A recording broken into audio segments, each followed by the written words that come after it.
अक्ल से बड़ी समस्या का हल निकाला जा सकता है और उसी से जुड़ी हुई आज ये कहानी।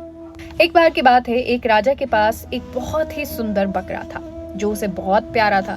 एक दिन राजा ने घोषणा कर दी कि जो व्यक्ति मेरे इस बकरे को घास खिलाकर तृप्त कर देगा उसे मैं 1000 स्वर्ण मुद्राएं पुरस्कार में दूंगा। बकरा तृप्त हुआ या नहीं इसकी परीक्षा मैं स्वयं करूंगा।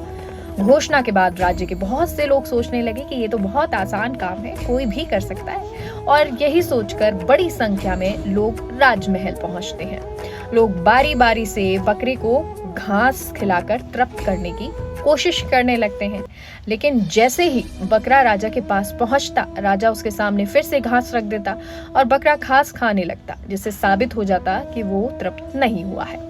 काफी लोग इस काम में असफल हो गए। आखिरकार सभी ये मान चुके थे कि इस प्रतियोगिता को कोई जीत ही नहीं सकता है।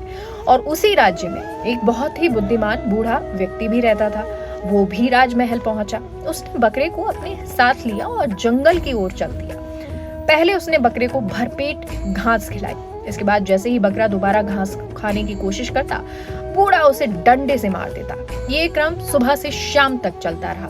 धीरे धीरे बकरा ये समझ गया कि अगर उसने घास खाने की कोशिश की तो उसे मार पड़ेगी। शाम को बूढ़ा बकरे को लेकर राजा के पास पहुंच गया।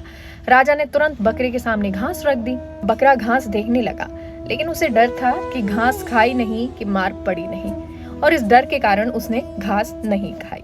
राजा हैरान रह गया। उसने माना कि बकरा तृप्त हो चुका है, और इस तरह उस बुद्धिमान बूढ़े व्यक्ति ने अपनी अक्ल और समझदारी से प्रतियोगिता जीत ली और 1000 स्वर्ण मुद्राओं का पुरस्कार प्राप्त किया।